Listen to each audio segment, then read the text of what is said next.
So, I wanted to test the myth in calisthenics, and here it is. Does adding weight to calisthenics make hard skills easier, or is it just a waste of time? So, I tried it, and what I found really surprised me. Let me explain. So, how did it start? When I started calisthenics, I actually made my own program, and I'm thankful that it was very good and powerful. In fact, it not only helped me master the basics, like the push-ups, the pull-ups, and I would say the handstand as well, but it also helped me unlock many skills. And one of the skills which, believe it or not, I did unlock on my own was the planche. Now, if you want to master the basics and get these results, especially if you're starting calisthenics, you can get my free program, which, by the way, it's free for now. The link will be down below. But anyway, when I was approaching the planche, I got a little too excited and I wanted to push it to the next level. So, of course, I made some changes in my training and I pushed to the next level. Yes, I got the planche, but next thing you know, I got a really bad injury and I was out for 2 months. Now, getting back to training after that injury was very slow. I had to kind of relearn some basics, but there was a day where I was scrolling on YouTube and I watched a video about weighted calisthenics. It kind of convinced me to try it, especially after hearing that weighted calisthenics has helped so many people unlock skills which were advanced. I thought that since I want to get back stronger, then why not? But what I did instead was pick only few exercises to add weight to, and this is where it all began. So the first exercise I added weight to was the dips. Now this is the typical exercise which you add weight to if you want to take your pushing strength to the next level. I never trained the dips before I started doing weighted dips. First, I was training at home. I wasn't going to the gym. So what I did, I went to the kitchen counter in the corner. I got a backpack, stuffed it with some weight, put it on,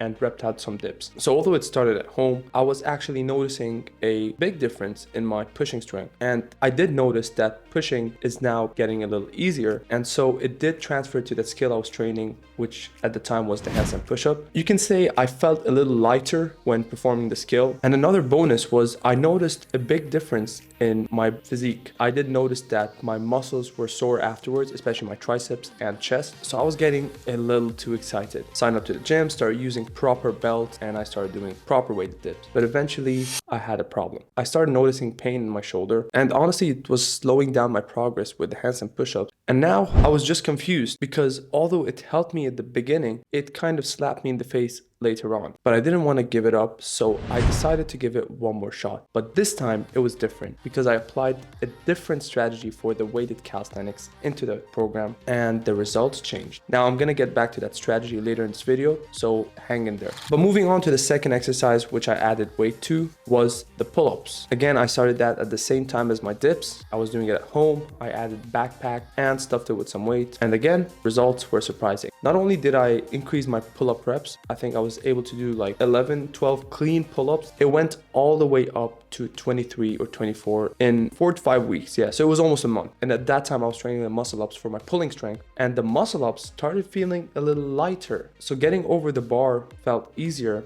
and the muscle ups got cleaner in form. But the point is, yes, it did transfer to skills, but I faced another problem. Although it felt easier with the muscle ups, the only thing that happened was I stayed stuck on the repetitions for some reason. And again, when I applied a different strategy, things took a whole different turn. So one of the reasons why weighted calisthenics did help, but also stopped me from making more progress, was because I realized that there were a few things. I noticed something very important that most people get wrong, especially when talking about weighted calisthenics. Yes, it can transfer to skills, but that doesn't mean it directly unlocks skills. And if you don't use it correctly, it can hold you back. So listen to this carefully. If your goal is to unlock skills, then you must train the skills. And anyone who says just weighted calisthenics alone can help you unlock skills, this is BS. Weighted calisthenics can build more strength in those same muscle groups as the skills. For example, with the weighted dips, it transfers well to the planche or even handstand push-ups because it works the front delts, the triceps, and so on. But when training a skill, you're teaching your body to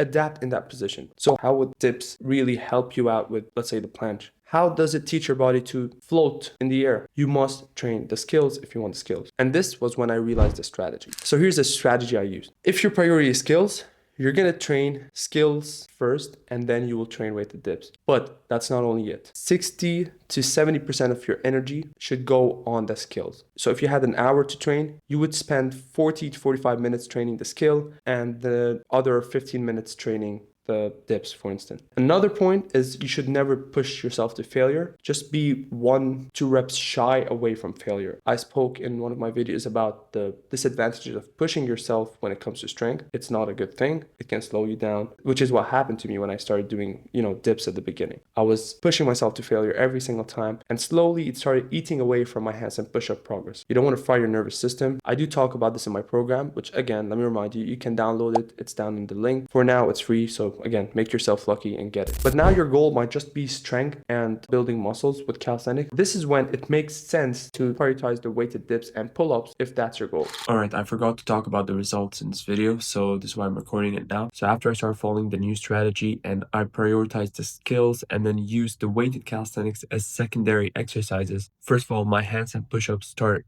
making faster progress. Like I'm literally unlocking skills like the handstand clap push-ups and the 90-degree handstand push-ups. And when I saw this kind of progress with my handstand push-ups, I decided to go back to the planche. By the way, it's been 1 year since I haven't trained it. So now that I'm back, I had to start from zero again. And in 3 weeks, I'm holding the straddle pipe hold planche. So overall, the progress is pretty significant. So the final answer, weighted calisthenics is powerful if used correctly. But here's a catch. A lot of times when you're training, you don't realize just how bad you're putting stress on your nervous system. And this is why a lot of the times you plateau and you stop making progress. Now, I went into details in this video right here, which you can check it out. It has a lot of powerful secrets and strategies, which will help you make faster progress in calisthenics. Subscribe if you enjoyed, and I'll see you in this video. Peace.